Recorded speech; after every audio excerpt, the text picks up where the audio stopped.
সম্মানিত দর্শক, আসসালামু আলাইকুম। হিন্দু ভাইদের নমস্কার।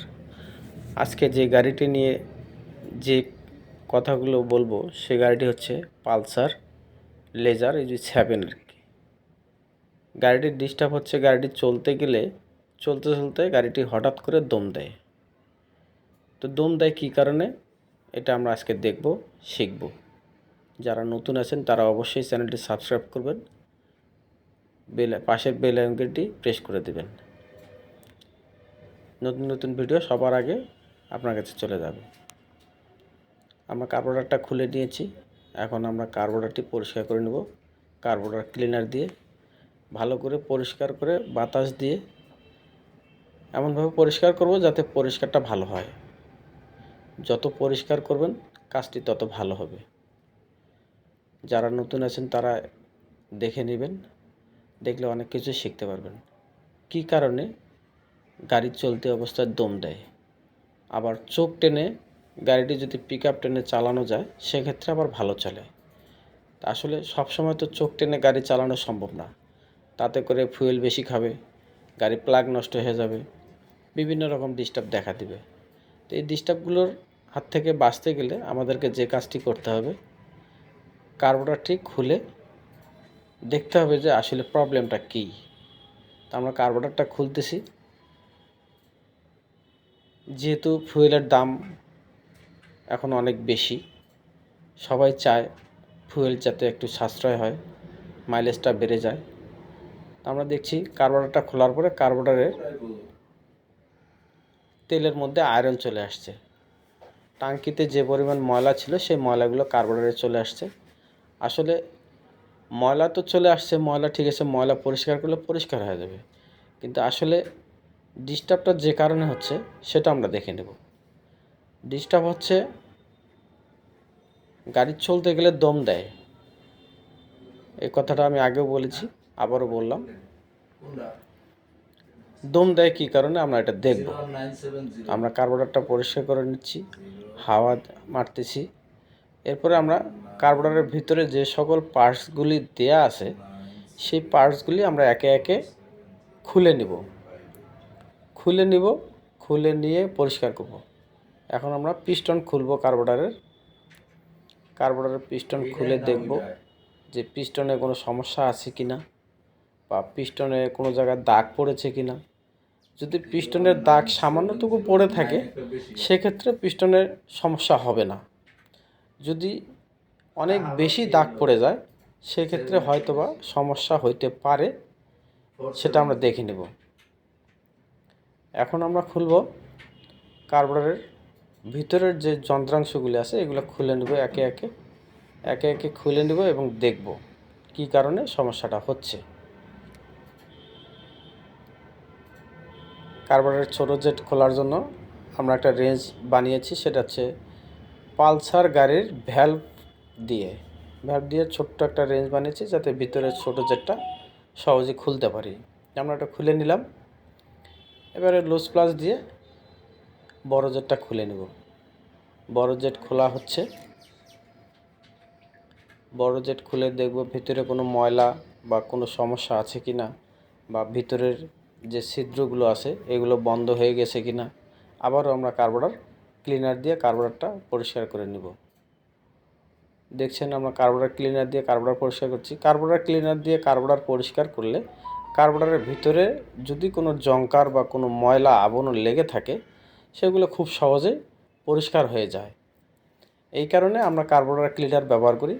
আর কার্বোরেটর ক্লিনার ব্যবহার করলে আসলে পরিষ্কার ভালো হয়, এটা খেয়াল রাখবেন। আবার অনেকেই পেট্রোল দিয়ে পরিষ্কার করে। পেট্রোল দিয়ে পরিষ্কার করলেও ভালো করে হাওয়া মারলে পরিষ্কার হয়ে যায়।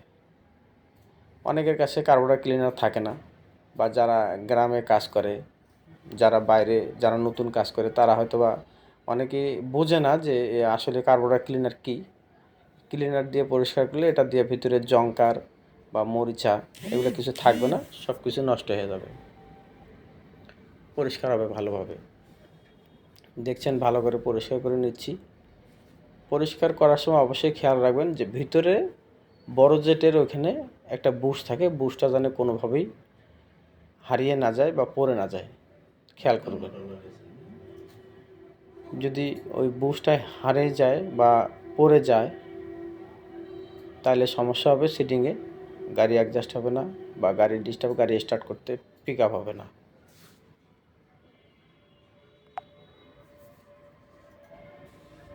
আমরা পরিষ্কার করে নিচ্ছি, পিস্টন হাওয়া মেরে পরিষ্কার করে নিলাম। এরপরে আমরা আস্তে আস্তে সবগুলো পার্টস একে একে ফিটিং করব। এর ফাঁকে বলে নিচ্ছি, এই ভিডিওটা যদি কারো ভালো লেগে থাকে অবশ্যই ভিডিওটা শেয়ার করবেন, আর নিত্য নতুন এই ভিডিওগুলো পাওয়ার জন্য আমাদেরকে উৎসাহিত করবেন, আমরা যাতে সুন্দর সুন্দর আরও ভিডিও আপনাদেরকে উপহার দিতে পারি।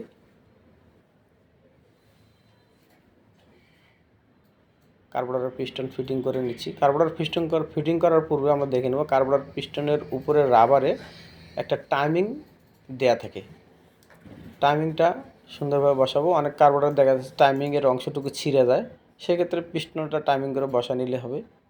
সুন্দরভাবে বসাই নেবেন, বসায় নিয়ে আমরা ফিটিং করব। তো যে ডিস্টার্বটা আমরা কার্বোরেটরে পেলাম সেটা হচ্ছে কার্বোরেটরে যে পরিমাণ বাটির মধ্যে তেল থাকার কথা সেই পরিমাণ তেল আসছে না, মানে পরিমাণে কম আসতেছে তেল, যার কারণে গাড়িটা দম দিচ্ছে। তো আমরা সেটিং করার পরে কার্বোরেটরে যাতে পর্যাপ্ত যতটুকু প্রয়োজন অতটুকু তেল যেন চলে আসে সেই কাজটা আমরা করে নেব। সবগুলো পার্টস ফিটিং করার পরে শেষের দিকে আমরা ভিডিওর মাধ্যমে আপনাদেরকে দেখাবো যে কি কাজটা করলে কার্বোরেটরে পরিমাণ মতো তেল আসবে।